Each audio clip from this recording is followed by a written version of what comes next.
Ma réaction, moi, il ne m'appartient pas de commenter les mesures qui sont prises par les Américains ou les Canadiens ou d'autres pays concernant telle ou telle personnalité. Il m'appartient simplement de dire que nous considérons que l'outil des sanctions est un outil utile.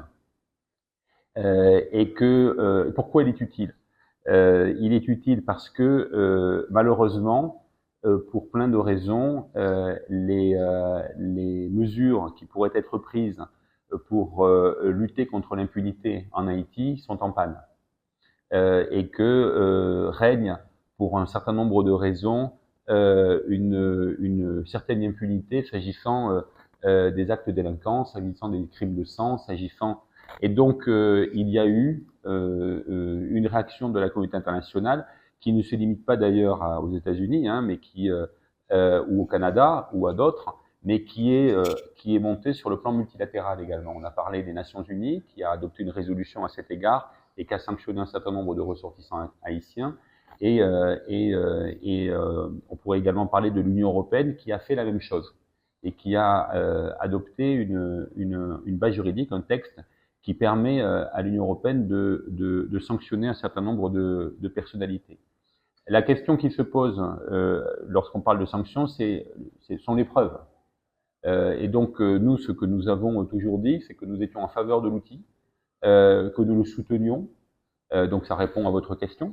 Que ces sanctions sont destinées à encourager des modifications de comportement et que nous soutenions également la possibilité pour les Nations Unies ou pour toute autre organisation multilatérale, notamment l'Union européenne, de prendre des sanctions qui soient autonomes selon ses propres critères. Alors pour le moment, ça n'a pas été possible du côté de l'Union européenne, puisque l'Union européenne a pris des sanctions contre un certain nombre de personnalités, mais ce sont des personnalités qui avaient déjà été sanctionnées par les Nations Unies. Et donc nous souhaitons, nous espérons, et nous sommes confiants que les Nations Unies pourront très bientôt prendre un certain nombre de sanctions dans les deux catégories de personnes. Et je crois que c'est important de le souligner. Bien sûr, il faut sanctionner les chefs de gang, les gangsters, ceux qui ont des armes à la main et qui d'ailleurs le médiatisent abondamment. Mais il faut également sanctionner des personnalités du monde politique ou du monde des affaires qui ont leur part de responsabilité dans la situation que nous connaissons aujourd'hui. Donc voilà ce que je peux vous dire sur les sanctions en général et sur cette mesure en particulier que nous apprécions.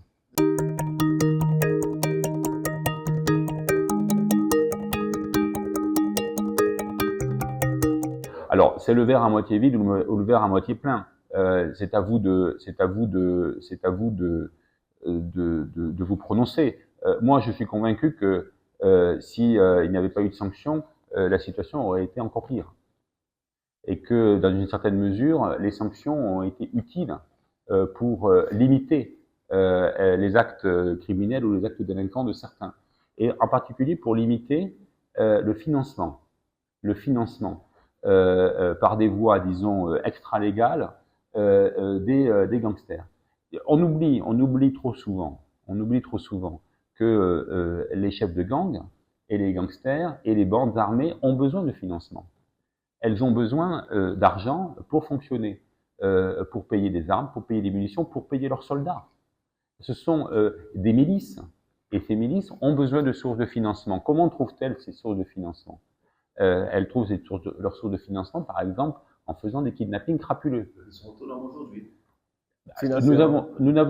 Nous n'avons jamais contesté le fait que, et c'est toute la complexité, que les gangs s'étaient autonomisés dans une certaine mesure et qu'elles avaient échappé à un certain nombre de contrôles politiques qui avaient existé dans le passé. Et c'est là la difficulté.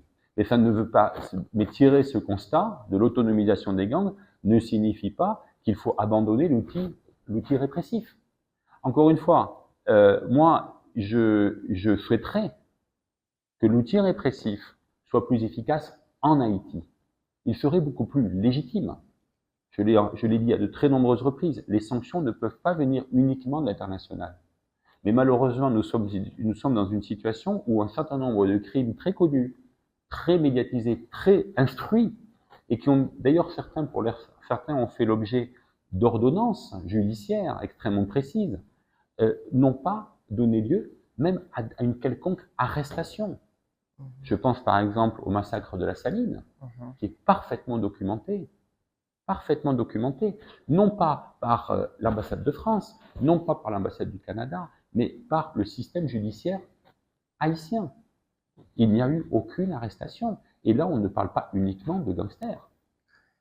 On parle de personnalités administratives qui avaient des responsabilités administratives et politiques à l'époque de ce massacre.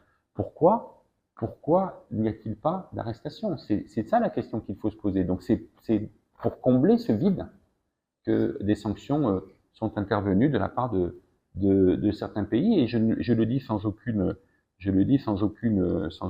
ambiguïté. Ces sanctions ont été utiles dès lors qu'elles sont évidemment fondées sur des preuves et sur des éléments qui sont probants.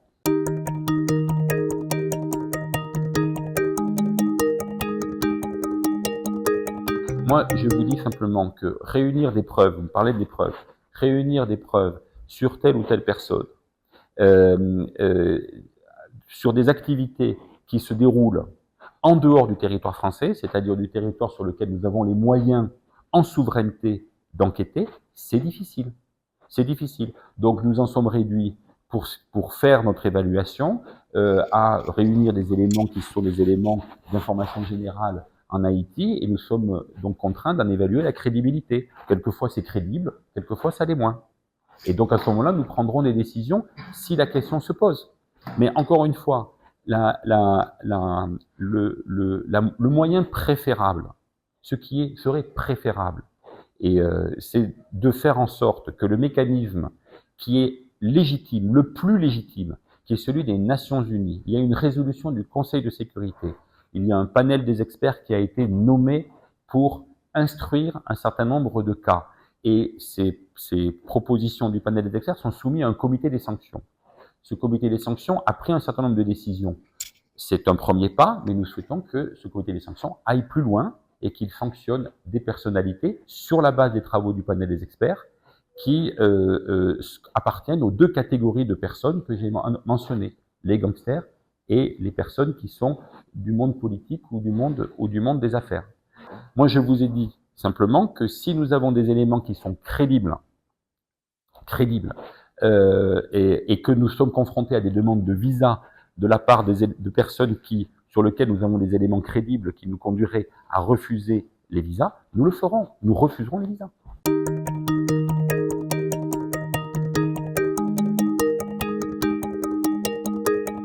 Nous sommes tout à fait disposés à coopérer avec elles pour faire en sorte qu'il y ait une plus grande efficacité.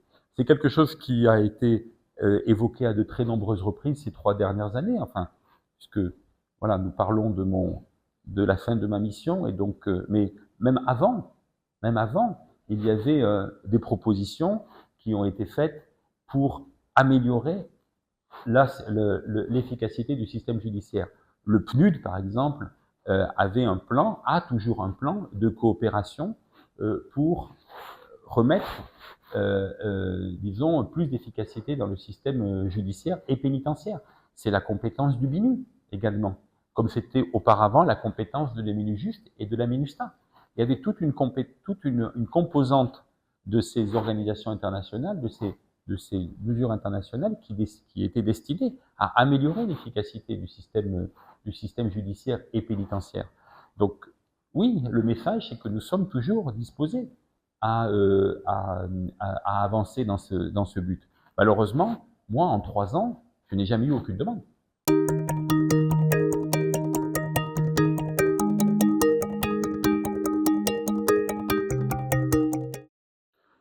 Bon, le blocage, la réponse la plus évidente que je pourrais vous faire, c'est le blocage, c'est celui de la méfiance.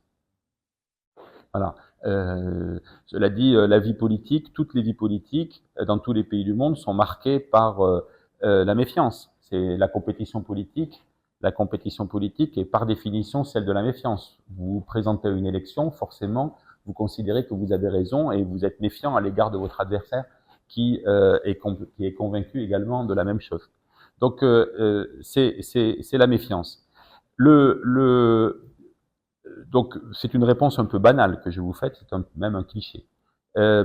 Pour aller un petit peu plus profondément dans la réflexion. Moi, je suis arrivé ici en 2021. Je suis arrivé après un événement quand même qui est exceptionnel, puisque je suis arrivé après l'assassinat du président Jovenel Moïse, qui avait été élu. Voilà. Et si je ne me trompe pas d'ailleurs, cette élection du président Jovenel Moïse est la dernière qui se soit déroulée sur le territoire haïtien. C'est-à-dire en 2016. Pour faire ça. Donc nous sommes en 2024. Il n'y a pas eu d'élection dans ce pays, locale ou nationale, de quelque nature que ce soit, depuis 8 ans. Donc là, vous parlez de septennat, oui, là on peut parler de septennat. Depuis 8 ans, il n'y a pas eu d'élection. Donc la question qui est posée à la communauté internationale, c'est comment trouver une solution à une vie politique, une solution à la question du pouvoir sans élection. Voilà la question fondamentale. Et voilà la difficulté à laquelle nous sommes confrontés.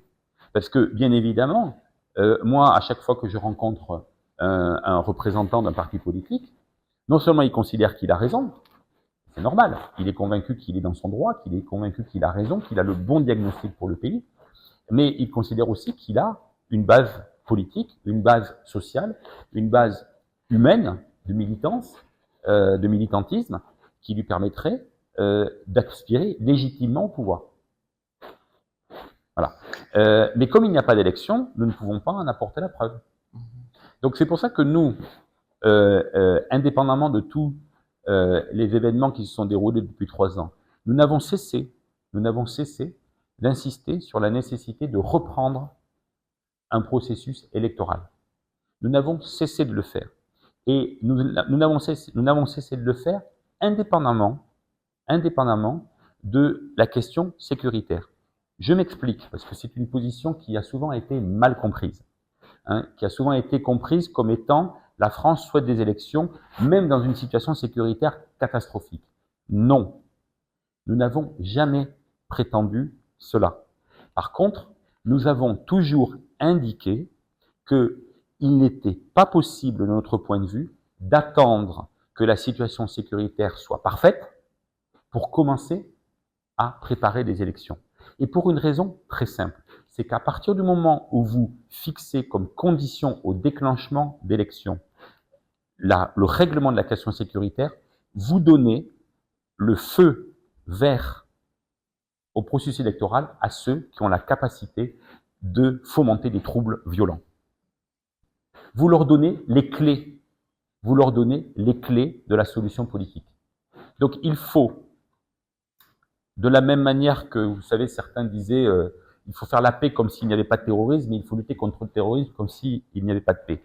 Il faut faire des élections comme s'il n'y avait pas de sécurité, et il faut lutter contre l'insécurité comme s'il n'y avait pas d'élection. Il faut faire les deux choses en même temps. C'est ce que nous avons toujours indiqué.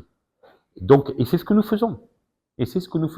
Nous avons augmenté dans des proportions considérables notre coopération auprès de la PNH pour lutter contre l'insécurité, pour faire en sorte que la PNH puisse maintenir, renforcer l'ordre public, et en même temps, nous n'avons cessé d'encourager les hommes politiques à se mettre dans une situation où nous pourrions commencer le processus électoral. Et j'ai un certain nombre de contacts avec un certain nombre d'institutions ici en Haïti, avec le Conseil présidentiel de transition, avec le gouvernement, et j'ai l'impression que cette vision des choses est en train de progresser. Que nous allons, j'espère, très bientôt avoir un conseil électoral provisoire qui va commencer à engager le processus électoral. Et bien évidemment, en même temps, il faut lutter contre l'insécurité.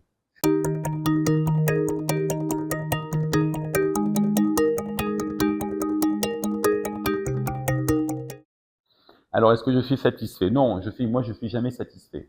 Donc, est-ce que je suis satisfait? On peut toujours mieux faire. Et il y a plein de choses que j'aurais aimé faire. L'un de mes objectifs était par exemple de livrer l'hôpital général aux autorités haïtiennes avant la fin de ma mission. C'était l'objectif que j'avais quand je suis arrivé il y a 3 ans. Malheureusement, on en est loin. On en est encore loin et même on a reculé. On a reculé et probablement de manière très très grave à la faveur des troubles que nous avons connus en février et en mars. Donc, de ce point de vue-là, c'est un échec. Il y a d'autres choses que j'aurais aimé faire et que je ne verrai pas. J'ai parlé de le déclenchement d'un processus électoral, je ne le verrai pas. Il y a d'autres choses que j'aurais aimé accomplir. J'aurais aimé visiter davantage le pays, aller davantage en province.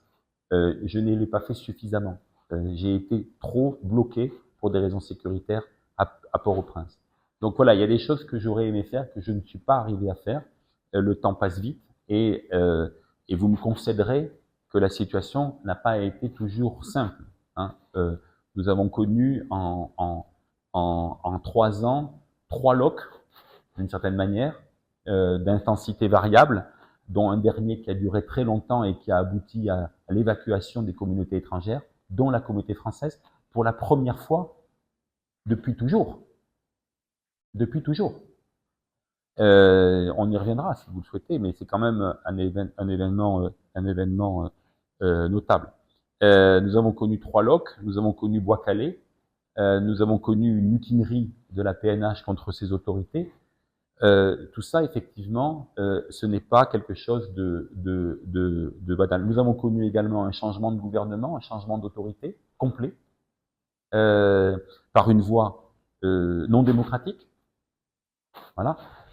Donc ça, effectivement, ça a provoqué un certain nombre d'obstacles pour faire en sorte que l'ambassade fonctionne normalement. Alors de quoi je suis satisfait? Parce qu'il y a quand même un élément positif, parce que dans tout bilan, il y a un actif, il y a un passif. Donc du côté de l'actif, eh bien, je suis encore là.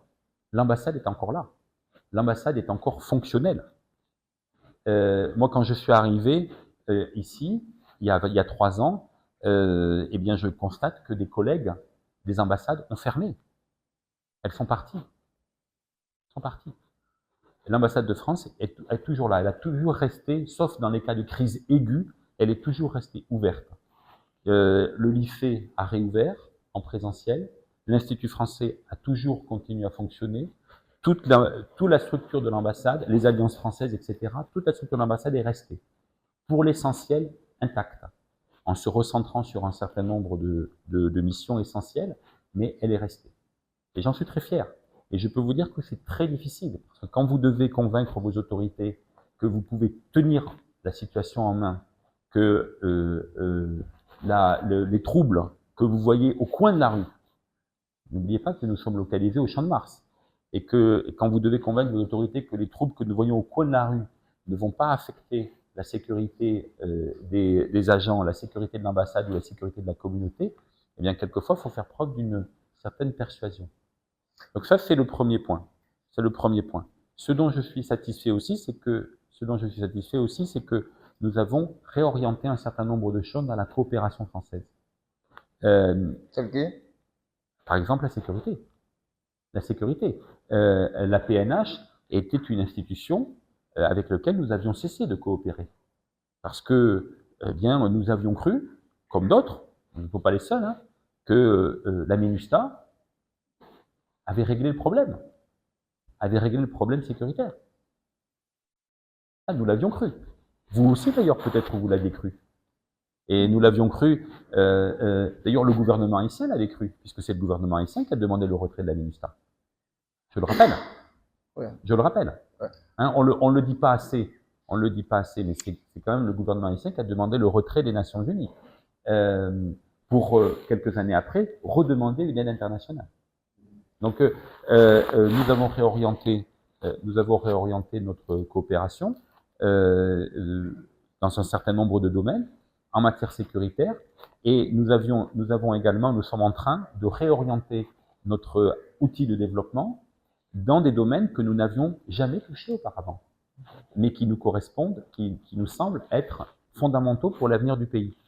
Et je pense par exemple à l'outil fiscal, dont on parle pas assez, et dont je parle moi systématiquement, parce que je pense que c'est absolument fondamental pour le pays de restaurer un outil fiscal qui soit performant et qui soit rémunérateur pour l'État haïtien et en définitive pour le contribuable, pour construire des hôpitaux, pour construire des écoles, pour construire des commissariats.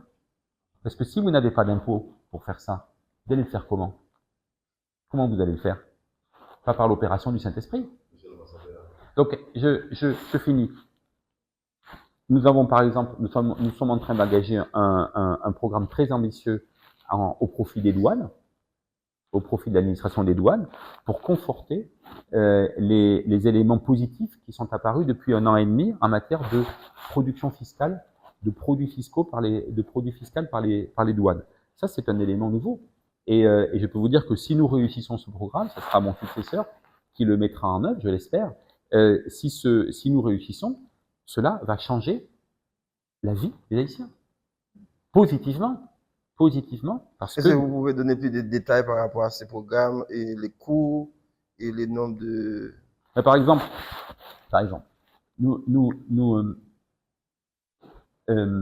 si vous regardez la structure de financement de l'État haïtien, une bonne partie de cette structure de financement vient de l'administration des douanes.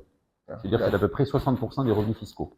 Bon, 60% des revenus fiscaux, ça veut dire qu'il y a une forte dépendance de la part de l'État haïtien à l'égard de cette administration. Cette administration, jusqu'à une date très récente, elle rapportait à peu près 4 milliards de gourdes, 5 milliards de gourdes par mois. Maintenant, elle en rapporte 12. Depuis 1 an et demi. Qu'est-ce que ça permet? Ça permet d'abord d'établir un budget. Ça permet de financer des policiers. Ça permet de financer des instituteurs. Ça permet aussi de moins dépendre du financement monétaire, c'est-à-dire de la planche à billets. Et donc, en définitive, de l'inflation. Ça permet donc de maintenir la gourde à un niveau qui est stable. Et la gourde est stable. Malgré toutes les turbulences politiques, la gourde est stable depuis 1 mois, depuis 1 an maintenant. Depuis 1 an. Demandez à des gens dans la rue de savoir s'ils veulent une gourde stable ou s'ils veulent une gourde qui dévisse. Ils vous diront qu'ils veulent une gourde stable parce qu'ils voient très bien quel est l'impact immédiat au marché. Dans les boutiques, parce que beaucoup de produits qu'ils achètent dans les boutiques sont importés. Et donc, quand la gourde dévisse, eh bien, c'est plus cher. Donc, vous voyez, ce sont des mécanismes économiques qui sont extrêmement, alors peut-être un peu complexes, mais qu'il est nécessaire, je crois, d'avancer pour trouver les voies d'une solution. Les problèmes haïtiens ne se résument pas, malheureusement, aux gangsters. Les gangsters ne sont pas la cause des problèmes haïtiens. Ils en sont la conséquence. Bien sûr, il faut lutter contre. Et il faut les mettre en prison.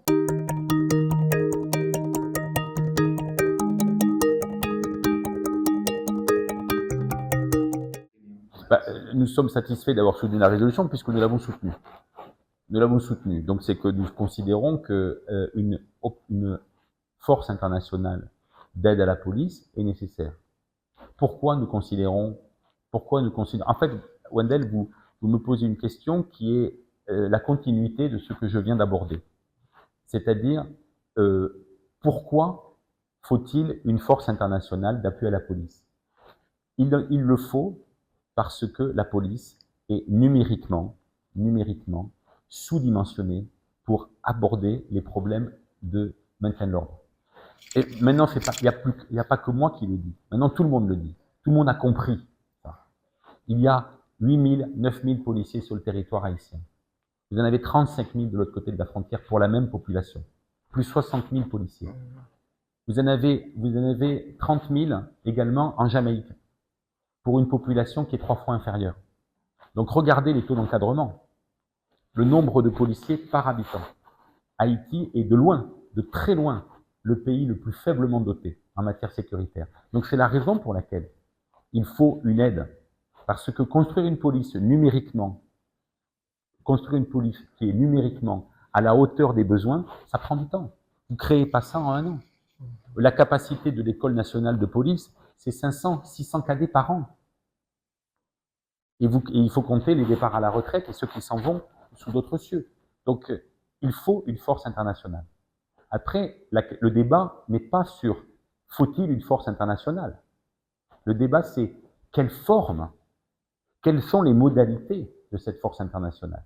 Donc, le choix qui a été fait, et nous l'assumons puisque nous avons participé, nous avons voté cette résolution. Le choix qui a été fait par le Conseil de sécurité, c'est de faire une force qui n'est pas une force des Nations Unies. Une force non ONU, qui est une force qui est approuvée par les Nations Unies, mais dans laquelle les Nations Unies n'ont aucune responsabilité opérationnelle pour son déploiement, pour son équipement, pour sa logistique. Donc, moi, je ne suis pas en mesure de vous dire, parce que moi, je ne participe pas à la mise en place de cette force, au titre d'un membre des Nations Unies, même un membre permanent. Donc, je ne suis pas en mesure de vous dire pourquoi, pour le moment, il y a seulement 400 Kenyans. J'espère qu'il y en aura plus. Et nous avons, nous, contribué au fonds fiduciaire spécialisé des Nations Unies, qui est géré par les Nations Unies, pour financer cette force. À hauteur de 3 millions d'euros. Et nous avons donné 1 million d'euros supplémentaires pour des cours. Nous pourrons, je ne dis pas que nous n'allons pas faire plus, nous pouvons faire plus, mais ce que j'ai dit à plusieurs reprises, c'est que pour que nous puissions faire plus, nous avons besoin d'indications sur l'émission de cette force, sur son budget, sur ses règles d'engagement. C'est-à-dire que nous voudrions avoir plus d'informations sur la manière dont cette force, et ce n'est pas uniquement la France, c'est de très nombreux pays, vous avez parlé on a parlé de l'Union européenne aussi débat pour savoir si elle doit financer cette... Moi, j'espère qu'il y aura davantage de financement, mais encore faut-il que nous ayons des indications sur son rôle, sa mission, sur la planification. Nous sommes à la disposition de la masse. Nous sommes à la disposition de la masse pour participer à cette planification. Nous avons une expérience. L'ambassade a un expert technique qui est en permanence à la PNH, à l'aéroport, à la disposition du DG pour aider à cette planification.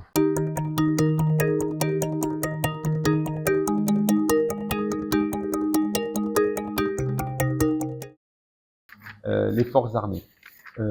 Les forces armées, la question des forces armées, nous l'abordons dans la continuité de ce que je viens de dire sur les capacités domestiques haïtiennes pour reprendre le contrôle de sa souveraineté. Est-ce que la France supporte l'armée? La France a toujours supporté l'armée. La France a toujours supporté l'armée, dans le respect de ses compétences. Dans ses compétences. Quelles sont les compétences d'une armée dans tout pays du monde? Les compétences d'une armée, c'est le contrôle de la souveraineté. Le contrôle de la souveraineté du pays. Le contrôle des frontières, par exemple. L'aide à la population en cas de catastrophe naturelle. Il peut y avoir un rôle supplétif en matière de maintien de l'ordre, comme par exemple en France avec le plan Vigipirate, où il y a effectivement un certain nombre de militaires qui sont dans la rue. Avec l'armée, oui, nous allons coopérer. Nous aurions dû coopérer s'il n'y avait pas eu les événements de février-mars. Le problème, c'est que les événements de février-mars ont fait perdre du temps à tout le monde. Et à certains, elles ont fait perdre plus que du temps, malheureusement. Elles ont fait perdre leur vie. On l'oublie quand même. Ce qui s'est passé en février-mars, ça a été une catastrophe. Ça a été une catastrophe. Ça a été quelque chose d'absolument, non seulement inutile, mais catastrophique. Les gens ont perdu leur vie, les gens ont perdu leur maison, les gens ont perdu... Et nous avons perdu du temps parce que nous aurions dû commencer la coopération avec les forces armées, en envoyant un certain nombre d'officiers en Martinique pour bénéficier de formation. C'est ce que j'ai dit au ministre Berthier, que j'ai vu il y a quelques semaines, qui a demandé à me voir, et je lui ai confirmé que nous allions commencer les formations, et ça commencera, je l'espère, dès septembre. Donc, il n'y a pas d'obstacle. Ce que je veux vous dire, c'est qu'il n'y a pas d'obstacle idéologique. Okay. Il n'y a pas d'obstacle idéologique. Ce que nous avons toujours dit, c'est que l'armée avait un rôle qui était, enfin, il n'est pas normal. Nous, de notre point de vue, il n'est pas normal que Haïti n'ait pas d'armée, n'ait pas de forces armées. Et c'est pas un Français qui va vous prétendre le contraire, hein, alors que l'armée française a eu un rôle tout à fait fondamental dans la construction de l'État français. Mais en revanche, effectivement, cette armée, comme toutes les armées du monde, et certainement en Haïti, eu égard à son passé récent, elle doit se concentrer, à notre avis, elle devrait se concentrer dans son, et c'est d'ailleurs, j'ai pas de raison d'en douter, dans le respect de ses compétences, qui sont celles du maintien de la souveraineté.